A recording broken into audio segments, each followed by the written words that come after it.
humilde cruz se erigiu. Dela o dia fugiu, como um emblema de vergonha e dor. Mas eu amo essa cruz, porque nela Jesus deu a vida por mim, pecador. Eu queria convidar a todos nós nessa manhã para usarmos a nossa capacidade de abstração. O que é isso?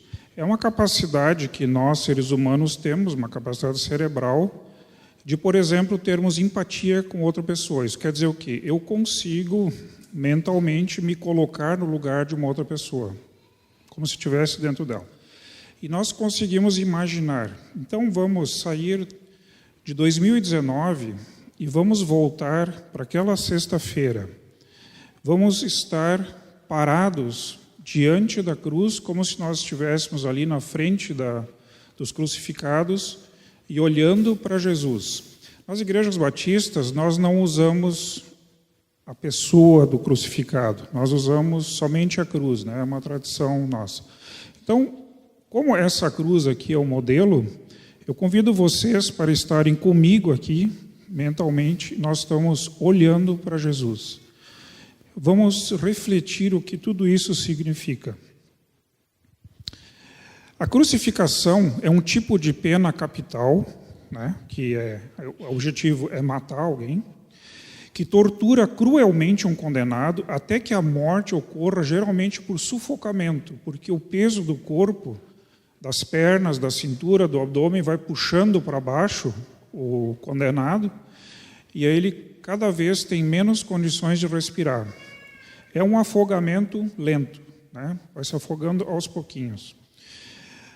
Por isso, às vezes, como o Cípia até mencionou, isso levava 2, 3, 4 dias, dependendo. Para não demorar tanto, às vezes, eles quebravam as pernas, o fêmur, embaixo, a tíbia, para que o corpo ficasse sendo puxado pela gravidade e ocorresse mais ligeiro a morte. Falar para o crucificado era muito difícil, porque tu não tinha ar dentro dos pulmões para conseguir falar. No Brasil nós não temos pena de morte, mas já tivemos. Eu não sei se os irmãos sabem, mas em Porto Alegre nós já tivemos pena de morte. Existe uma pracinha do lado ali da rodoviária, do outro lado do muro, se chama Praça da Harmonia. Ali em Porto Alegre era antigamente a Câmara dos Vereadores e ali era a praça de enforcamentos. E nós tivemos na nossa história um enforcamento de um camarada lá que incomodava muito na época, mas foi tão dramático que ninguém sabia como fazia, ninguém queria fazer. Foi tão ruim a experiência do um enforcado que nós tivemos que nunca mais se falou nisso. Ninguém mais queria fazer. Com o fim do Império também, hoje em dia, nossas leis não temos mais. Hoje em dia, preciso de uma ajuda aí de vocês. Hoje em dia nós temos maneiras mais humanas de matar. Nós temos, por exemplo, o pelotão de fuzilamento, nós temos a forca, nós temos a injeção letal, né? E isso é para fazer uma morte rápida. No tempo dos romanos, eles não queriam uma morte rápida, eles queriam uma morte lenta. Os judeus, por exemplo, o jeito deles matarem, mesmo naquela época, era por apedrejamento. Esse era o sistema normal deles. Só que o que aconteceu? Por que eles levaram Jesus ao governador romano? Porque quando os romanos conquistaram a Judeia, eles proibiram os judeus de executar a pena capital. Então, eles precisavam da autorização dos romanos. É por isso que Jesus foi parar diante de Pilatos, porque os fariseus, o pessoal do Sinédrio, queria matar, obviamente. Esse sistema de crucificação foi inventado provavelmente pelos persas. Os persas ensinaram para os gregos e os gregos depois ensinaram para os romanos. Então, já é uma coisa que vem de tempo. Os romanos se tornaram especialistas no assunto. Teve uma história que aconteceu mais ou menos no ano 75 a.C., porque o sistema da economia romana era baseado em escravidão. Eles conquistavam vários povos, outros reinos, para quê? Para trazer escravos E esses escravos seriam a base da economia. Então, eles vão plantar, eles vão criar gado, eles vão fazer tudo o que precisa da economia, enquanto os romanos ficavam numa boa. Acontece que, dentro do Império Romano, eram muitos. Então, houve um gladiador chamado Espartacus, que juntou mais ou menos 120 mil escravos, libertou eles, e enfrentou o Império Romano, porque eles queriam acabar com a escravidão. Depois de muitas lutas e tal, 2 legiões romanas conseguiram derrotar os escravos. Mataram milhares e milhares deles e reservaram 5.000 escravos. E crucificaram esses 5.000 escravos de Roma, na Via Ápia, que é a principal via de acesso a Roma, por 200 quilômetros. Eles fizeram 200 quilômetros de cruzes, de 10 em 10 metros. Daqui a Torres são mais ou menos 180 quilômetros, quer dizer que é mais longe do que daqui a Torres. Então, nesse lance, os romanos fizeram mestrado de crucificação. Eles sabiam do assunto, sabiam como funcionava isso. Era comum que o processo de crucificação começasse com a flagelação. A flagelação é o seguinte: tu amarra o condenado num poste ou numa coluna de pedra, tira a roupa dele e aí chicoteia ele com esse instrumento ali, o chicote, ou se chamava flagrum na época. Isso é o quê? Eram umas tirinhas de couro presas com um pedacinho de osso, com pedrinhas, com pedaços de chumbo. E isso aí não precisa falar muito, o Amar pode imaginar o estrago que isso vai causar nas costas, nas pernas de uma pessoa. Quem assistiu o filme Paixão de Cristo pôde ver em primeira mão, mais ou menos, como era a sutileza da coisa. Eu me lembro que esse filme, eu fui, na época que foi lançado, eu fui com o meu grupo pequeno, nós fomos ver esse filme, e eu me prometi que eu nunca mais vou ver esse filme. Eu não aguento ver aquilo. Não dá para aguentar aquilo. Como é que pode judiar de uma outra pessoa desse jeito? Não estou falando nem da questão religiosa, estou falando de humanidade, entendeu? Que coisa! Os caras eram muito cruéis, né? Não dá para acreditar nisso. Bom, o fato é, Jesus morreu na cruz através desse processo horroroso, muito difícil. Jesus morreu, provavelmente, dia 30 de março do ano 29, ou 32, ou 33 da nossa era. Dependendo do estudioso que tu lê, vai ficar mais ou menos por aí. Então, essa provavelmente foi a data. Na quinta de noite, ontem de noite, simbolicamente, foi a Santa Ceia. Lá pelas 11 horas, meia-noite, sei lá, Jesus foi preso no Monte das Oliveiras, e aí depois começou de manhã os processos e tal, né, a flagelação, depois. Aquele homem que estava pendurado naquela cruz, que nós estamos lá, vocês estão comigo, estavam pendurados naquela cruz, ele teve a capacidade de reunir muitos seguidores e trazer esperança para a nação de Israel, que estava sendo agora cruelmente torturado, e dali a pouco ele vai estar morto. Nós estamos ali presentes e assistindo isso tudo. Quem mais nós sabemos que estava presente ali, assistindo essa crucificação? Nós estamos ali, quem mais estava lá? Certamente era preciso ter estômago para ficar assistindo aquilo ali. Não era um programa para levar as crianças, né? Com certeza que não. Mateus diz que estavam ali muitas mulheres. Quem eram? Maria Madalena, Maria, mãe de Jesus, Maria, mulher de Cleopas, Salomé, mãe de Tiago e João, alguns outros conhecidos de Jesus e também o discípulo João, que a gente sabe que ele estava ali. E os outros discípulos estavam onde? Eles não eram 12?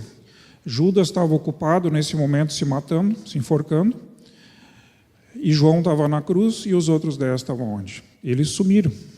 Que nem dizia uma amiga minha, eles riscaram, né? Por quê? Porque lá no Gólgota, certamente tinha espaço para mais algumas cruzes. E aproveitando o embalo, se eles dessem as caras lá, podia ser que sobrava uma cruz para eles também. Então eles sumiram. Qual é a nossa primeira reação? Que pessoal covarde, né? Ficou com Jesus todo o tempo. Não vamos ser muito cruéis com os discípulos. Primeiro, eles não entendiam o que estava acontecendo. Jesus tentou explicar várias vezes, mas eles não entendiam. Por quê? Porque desde a infância deles, eles iam na escola dominical das sinagogas e lá estava escrito que o Messias vai vir e vai restaurar Israel e vai expulsar os inimigos e vai reinar. E agora Jesus, como assim? Jesus fazia os milagres, fez tudo aquilo, todas as provas, nasceu de uma virgem e agora ele está na cruz morrendo. Como assim? Isso não faz sentido. Como é que o Messias que nós estamos esperando está sendo crucificado? Ele era a nossa esperança. Lembra aquela historinha que Tiago e João, ou a mãe de Tiago e João, chegou para Jesus e disse: eu queria que um dos meus filhos sentasse à direita ou à esquerda. Por que isso? Porque no ensino deles, o Messias só vem uma vez. E aí estava o grande erro teológico, a interpretação errada das profecias. O Messias só vem uma vez. Não, o Messias vem duas, ou dependendo como tu quiser considerar, ele vem 3 vezes. Jesus vem todas essas vezes. A primeira vez, ele vem como cordeiro. Ele vem para morrer. Ele vai ser açoitado. Ele vai passar a cruz. Ele vai ressuscitar. Uma outra vez, ele não vem como cordeiro, ele vem em glória, com os anjos do céu, e vem com espada. Então, como é que tu junta tudo isso numa mesma vinda? Não dá. Não dá. Isso aí são 2 vindas separadas. No entanto, os judeus, até hoje, estão esperando o Messias. Estão esperando o Messias que vai reinar e vai expulsar os inimigos de Jerusalém e de Israel. Por isso, eles têm toda essa dificuldade. É a interpretação das profecias. Agora estava tudo escrito. O profeta Daniel fez uma longa profecia, explicando sobre as 70 semanas que estão determinadas sobre Israel. E ele disse, 69 semanas, no fim delas, o ungido será morto. E isso aconteceu no dia da crucificação. Quer dizer, todas essas coisas passavam pela cabeça dos que estavam ali presentes. José e Maria, na época de Jesus, eles sabiam mais ou menos a data que o Messias viria, por causa das profecias de Daniel. E as moças, diz a história que as moças de Israel, todas tinham conhecimento de que o Messias nasceria de uma virgem. Então as solteiras ficavam, será que, né? Será que eu? Será que aquela? Então Maria recebeu esse privilégio de ser escolhida a mãe do Messias. Foi um privilégio? Sim e não, né? Tem os 2 lados dessa moeda.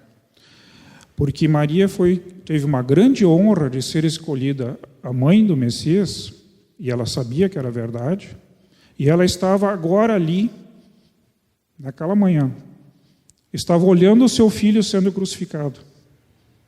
Já pensou? E Simeão, quando eles apresentaram Jesus no templo, quando era pequenininho, Simeão disse: uma espada vai atravessar a tua alma. Agora ela estava vendo Jesus na cruz e ela como mãe vendo aquela espada atravessando a alma dela, o coração dela. Já pensou que dor isso? Então, era um privilégio, mas tinha as suas dificuldades.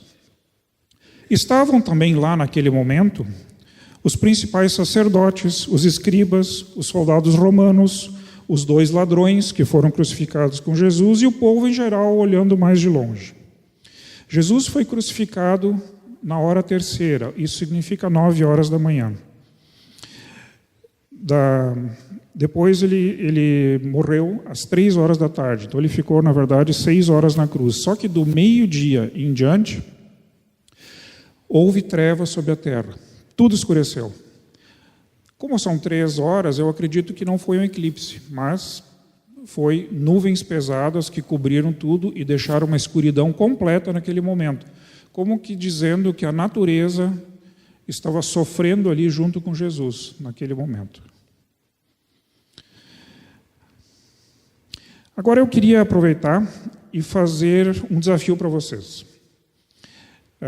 Diante daquilo que nós sabemos, todo mundo aqui já estudou muitas vezes, leu a Bíblia e tal, o que vocês respondem para mim? Quem matou Jesus? Eu vou fazer tipo uma prova objetiva para vocês responderem, tá? Eu vou apresentar algumas alternativas, depois vocês escolhem qual é que vocês preferem. Não, uma de cada vez. Alternativa A, os romanos mataram Jesus. Sim, eu vou explicar as alternativas. É lógico, né? Porque Pilatos mandou matar, os soldados executaram a ordem, crucificaram Jesus. Jesus morreu de quê? De crucificação. Então, os romanos mataram Jesus. Vamos ver as outras. B, os judeus mataram Jesus. O que vocês acham? Porque para chegar até Pilatos, Pilatos lembra que ele não queria matar Jesus. Pilatos queria libertar Jesus. Pilatos queria cair fora daquilo, mas ele não conseguiu. E quem é que fez a diferença? Crucifica-o, crucifica-o, crucifica-o. Quem é que estava gritando isso? Os judeus. E depois lá, em particular, quando Pilatos disse, eu vou soltar ele, os fariseus disseram, se você soltá-lo, nós vamos falar para César que você é inimigo de César. Porque esse cara está se dizendo o rei dos judeus e tu está fazendo a vontade dele, se tu não matar. E aí Pilatos ficou esnucado, né, e teve que fazer. Próxima alternativa, letra C. A humanidade toda matou Jesus. Os judeus e os gentios, nós, né? Por que Jesus morreu? Ele não morreu para dar a vida, para trazer o plano de salvação? Então nós temos alguma culpa nisso aí também, ou não? Toda a humanidade tem culpa na morte de Jesus. Alternativa D. Jesus se suicidou. Pode parecer estranho, mas é que assim, Jesus não tinha a possibilidade de sair. Ele disse para Pedro, naquele episódio que Pedro cortou a orelha de Malco, Jesus soldou a orelha dele de volta e disse para ele, Pedro, guarda a espada, porque se eu quisesse, eu chamaria meu pai e ele mandaria 12 legiões de anjos. Vamos botar 1.000 soldados, 1.000 anjos em cada legião, seriam 12.000 anjos. Sendo que, pelo que a gente vê na Bíblia, chega para destruir uma cidade, né? Agora ele mandaria 12.000. Então Jesus tinha a possibilidade de não ser crucificado. Ele também não disse para Judas, Judas, vai lá e cumpre a tua parte no trato. Tu vai e fala com os sacerdotes lá e tu vai me trair. Jesus saiu dali, depois da Santa Ceia, e foi para o Monte das Oliveiras, onde Judas achava que ele estaria. E se Jesus estivesse sabendo que ele seria preso no Monte das Oliveiras, e ele sabia disso, ele podia ter pegado a estrada para Betânia, que era 2 quilômetros ali, e não estar no jardim de Getsêmani para ser preso. Então Jesus podia ter escapado, mas Jesus não fez. Jesus permaneceu, se deixou prender, com todas as consequências. Então tem uma certa lógica. Porém, o suicidou aqui é meio assim, alguém se suicida quando tem 0 de esperança. Ele não tem mais nenhuma esperança, então ele se suicida. Acho que não era o caso de Jesus, né? Próxima. As 3 primeiras alternativas, os romanos, os judeus e toda a humanidade. E a próxima? Nenhuma das anteriores. Então eu vou deixar com vocês aí para escolherem o que vocês acham. Nós voltamos isso aqui no fim para fazer um desfecho disso.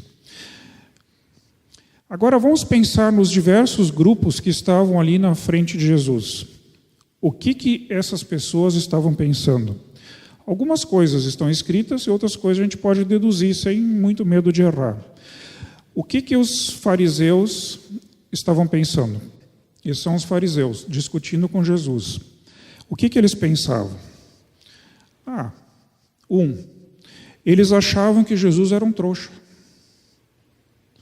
O que Jesus ganha por provocar as autoridades o tempo todo e agora se entregar para esse sacrifício inútil? 2, eles pensavam, depois de hoje, tudo vai voltar ao normal. Estamos dando um jeito nesse encrenqueiro que estava nos incomodando faz tempo. Entendeu? Eles tinham aquela satisfação. Outra coisa, a partir de hoje, o povo vai voltar a nos respeitar novamente como líderes espirituais, porque Jesus estava bagunçando isso. Mostramos para eles, para o povo, quem manda em termos religiosos aqui em Israel. Vamos parar de ouvir todas as provocações que Jesus tinha mania de fazer e as respostinhas capciosas de Jesus também. Isso era desagradável para os fariseus, para os sacerdotes. Outra, eles pensavam, estamos resolvendo uma grande blasfêmia. Estamos fazendo justiça. Vê se pode esse cara dizer que ele é o Messias, o Filho de Deus, não tem cabimento. Então, imagino que esses eram os pensamentos dos fariseus e dos escribas. Agora, o que os demais presentes estavam pensando? Alguns estavam falando, se tu és o Filho de Deus, desce daí agora. Outros estavam dizendo, salvou os outros, agora não consegue salvar a si mesmo. E eu imagino que alguns estavam pensando naquilo que Jesus tinha ensinado ao longo dos 3 anos. Amai vossos inimigos. Sim. Agora que Jesus está sendo crucificado, ele ama os inimigos dele, como ele ensinou? E ele amou. Sabe o que ele disse? Ele disse, Pai, perdoa porque eles não sabem o que fazem. Eles não sabem. Jesus disse, eu sou o pão da vida. Quem vier a mim nunca terá fome e sede. Agora eu estou olhando Jesus na cruz. Jesus vai me socorrer? De que jeito? As mulheres, pensando, não acredito que esses 3 anos que nós passamos juntos, viajando por todo o país de Israel, está terminando desse jeito. Outras podiam pensar, eu acreditei que Jesus era o Messias, mas por que ele está sendo crucificado? Isso não tem sentido. Eles não conseguiam entender. João, o discípulo João pensou, mas o Messias não devia restaurar o reino? E agora como é que fica? Não foi isso que os rabinos sempre nos ensinaram na escola dominical? E os soldados pensavam, tomara que esse cara morra logo, que eu quero voltar para o quartel. Afinal, amanhã é feriado, então, tomara que resolva tudo hoje ainda. O que Jesus estava pensando naquele momento? Que são momentos cruciais, difíceis. Jesus estava pensando, todo esse sacrifício pelas pessoas vale a pena. Eu preciso morrer pelo Rony. Eu preciso morrer pelo Zigomar. Eu preciso morrer pelo Paulo Porn. Eu preciso morrer por todos aqui. Eu preciso morrer por esses que estão aqui, pelos que virão nos milhares de anos pela frente, porque sem ele, sem o meu sacrifício aqui, eles não terão chance de vida eterna. Eu imagino que, num certo momento, que Jesus era homem e Deus. Ele enxergava algumas coisas que nós não víamos, e eu acho que ele via Satanás lá, que certamente Satanás estava lá presente também. Jesus deu uma olhadinha e disse, neste momento, ou pensou para si, eu estou imaginando, neste momento, a serpente está sendo esmagada. Estou pisando na cabeça da serpente. A profecia lá do Éden está sendo cumprida. Lembra a profecia?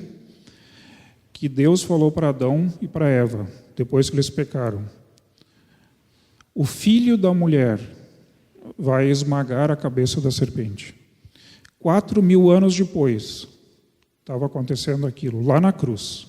E Jesus estava se alegrando com isso, a vitória que ele estava tendo. Jesus pensou: estarei voltando para o Pai daqui a pouco. Serei recebido com honras no céu. E no domingo, o Pai vai me ressuscitar. Ele sabia disso. Mas Jesus também era homem, passando o tempo, o coração já começa a falhar, né?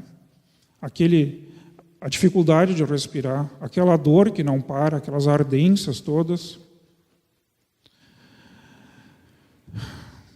E Jesus sentia uma coisa que ninguém via, que era a justiça de Deus trabalhando, porque os pecados de toda a humanidade estavam sendo jogados em cima das costas dele. Chegou o momento que Jesus disse assim: Deus meu, por que me desamparaste? Jesus estava começando a se sentir sozinho, ele conhecia o que devia estar acontecendo, mas não era fácil, era muito difícil aquilo ali tudo. Mas Jesus chacoalhou a cabeça e disse assim: mas sair da cruz está fora de cogitação, preciso ser fiel até o fim. Passando mais um tempo, 2:30 da tarde, Jesus morreu às 3, 2:30 da tarde. Eu imagino Jesus conversando com a Trindade: Pai, falta alguma profecia a ser cumprida? Espírito, tem mais alguma coisa? Tem sim. Você precisa tomar vinagre. Ah, sim. Então Jesus levantou, qualquer coisa que ele falasse era muito difícil, se levantou sobre as pernas, os pés crucificados e disse: tenho sede. Por que ele disse isso? Porque ele precisava cumprir o Salmo 69, que estava profetizado. Aí eles deram vinagre para ele tomar, devia estar muito ruim. Vinagre é um vinho bem, bem velho. Agora, as profecias, eu tenho falado um pouco no meio sobre as profecias. O que são as profecias? As profecias são o ponto de honra de Deus. Pode passar? Esse versículo ali diz: eu sou Deus e não há nenhum outro. Eu sou Deus que desde o princípio anuncio o que há de acontecer desde a antiguidade, as coisas que ainda não sucederam. Deus, com o seu poder, todo-poderoso, onisciente, ele é capaz de fazer profecias para frente, séculos para frente, dando nome, data e duração dos eventos. E Jesus precisava cumprir todas as profecias. Por exemplo, Jesus podia ter, o sinédrio lá poderia ter pegado, levado ele para o cantinho e apedrejado ele. Se tivesse acontecido isso, nós hoje não teríamos o plano da salvação, porque Jesus não teria cumprido o plano da salvação, o plano de Deus, porque Jesus precisava cumprir todas as profecias. Talvez para nós isso passa meio desapercebido, mas isso é crucial, porque esse é o ponto de honra de Deus.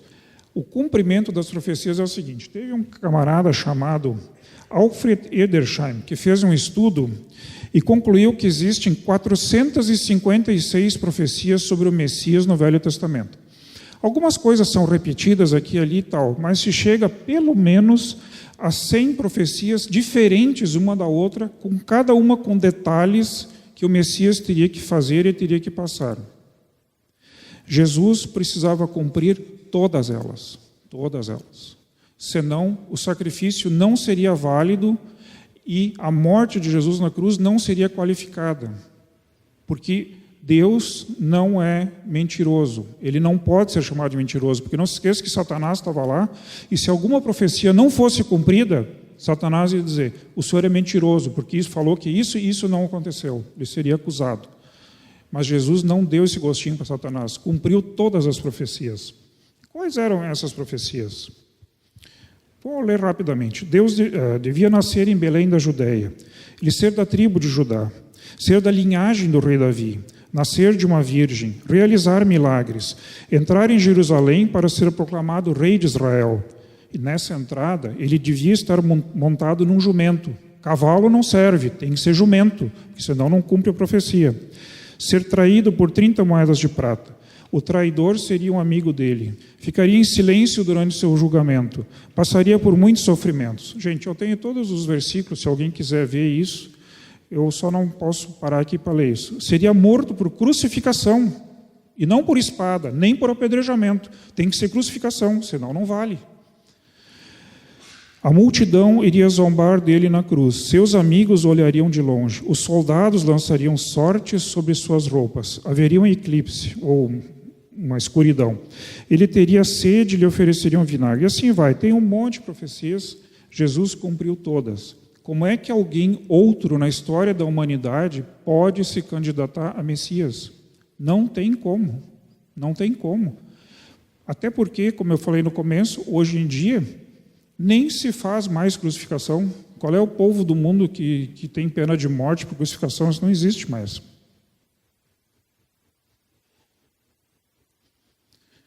Agora, eu fico muito chocado e abismado que naquele momento que nós estamos olhando Jesus padecendo, sofrendo cruelmente, tinha pessoas chamando Jesus de trouxa. Como assim? Chamando Jesus de trouxa? Sim, porque cada vez que o sacrifício de Jesus é inútil, não tem sentido, ele está fazendo papel de palhaço. Não está? Tá, mas e quem é que faz isso? Ah, fazem. Nós conhecemos várias pessoas que fazem isso o tempo todo, que acham que o sacrifício de Jesus é totalmente inútil, não tem sentido, não serve para nada. Cada vez que alguém crê que a salvação pode ser obtida pela realização de boas obras, está chamando Jesus de trouxa. Porque se eu fizer boas obras, para que Jesus morreu na cruz? Se eu posso atingir o céu através de boas obras, então Jesus não precisava ter morrido na cruz. Para que passar por todo esse sacrifício? Ainda mais que ele podia ter saído, ou podia não ter chegado à cruz, mas ele ficou, porque ele achou necessário. Quem é que acredita nisso? Eu conheço vários católicos que pensam assim. O hinduísmo, o budismo, o islamismo, o espiritismo, os mormons. E aí vocês conhecem um monte de gente que acredita que fazendo boas obras vai um dia chegar no céu. Então, para que Jesus morreu na cruz?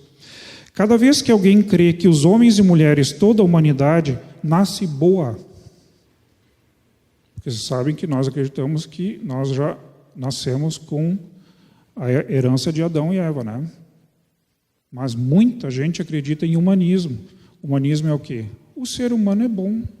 A sociedade é que corrompe as pessoas. Todos aqueles que acham que são saudáveis, que são pessoas boas, que não precisam de um Salvador, todos esses chamam Jesus de trouxa. Que para que o sacrifício? Fico pensando assim, mas sacrifício de Jesus, mas por que isso? Entendeu? Todos os ateus consideram Jesus trouxa. Todos os céticos, doutores em ciências. Eu gosto muito de ver documentários na TV a cabo, e assisto vários, e é impressionante a quantidade de doutores em todo tipo de ciências e as baboseiras que eles falam. Todos eles chamam Jesus de trouxa. Um sacrifício inútil, sem sentido nenhum. Todos que acreditam na teoria da evolução não estão chamando Jesus de trouxa? Se nós viemos da ameba, para que nós vamos precisar do sacrifício de Jesus na cruz? O cara para assim de frente para Jesus, olha nos olhos, o sangue escorrendo e diz: o senhor é um trouxa. Para que isso? Nós não podemos fazer isso. Nosso Senhor morreu na cruz por nós. E nós precisamos adorá-lo, a agradecer a Ele, de manhã, de tarde, de noite, pelo sacrifício que Ele fez por nós na cruz. Olhem esse versículo, em Hebreus 10. De quanto maior castigo cuidais vós, será julgado merecedor aquele que pisar o Filho de Deus e tiver por profano o sangue do pacto com que foi santificado e ultrajar o Espírito da graça. Voltamos àquela perguntinha inicial. Quem matou Jesus? Aí eu apresentei para vocês várias alternativas. Os romanos, os judeus, a humanidade. As 3 primeiras alternativas, nenhuma das anteriores. Não sei o que vocês decidiram no coração de vocês. Quem é que matou Jesus? Uma coisinha da história da humanidade foi que durante muito tempo os judeus foram perseguidos justamente porque foram acusados pela igreja de terem matado o Senhor. E eles foram torturados e mortos no tempo da Inquisição, perseguidos por todos os países. Até por isso vários judeus vieram para o Brasil para se esconder naquela época, por causa da alternativa B, porque a igreja entendeu por muito tempo que os judeus mataram Jesus. E eles têm dificuldade, eu acredito, que fora a interpretação errada das profecias, eles têm dificuldade de dizer, sim, nossos pais mataram Jesus. Por isso que eles ainda não reconheceram Jesus. Porque se tu estudar as profecias, tu vai ver que não tem alternativa. Quem é que mais vai poder cumprir tudo isso sobre o Messias? Mas eu acho que nós podemos acrescentar mais uma alternativa aqui, que é a minha preferida. Jesus se entregou por nós, por amor à humanidade e por obediência ao Pai. Ele podia perfeitamente ter escapado da cruz, mas ele ficou lá, por amor a nós e por obediência ao Pai. E assim, além de cumprir as profecias, nós com isso podemos ter acesso a Deus Pai, nós podemos ser adotados como filhos adotivos, né, dele, podemos ser irmãos de Jesus por causa desse sacrifício todo. Como é que isso pega para ti hoje? Eu fico pensando, obrigado, Senhor, porque um pouquinho daquele sangue lá era para mim. Eu espero poder viver de forma digna todos os meus dias e nunca dizer que o sacrifício do Senhor foi inútil. Ele foi válido. Para mim foi. Eu acho que para a maioria de nós aqui, quase todos, também foi. Porque essa é a nossa esperança. Se nós não tivermos isso, nós não temos nenhuma esperança.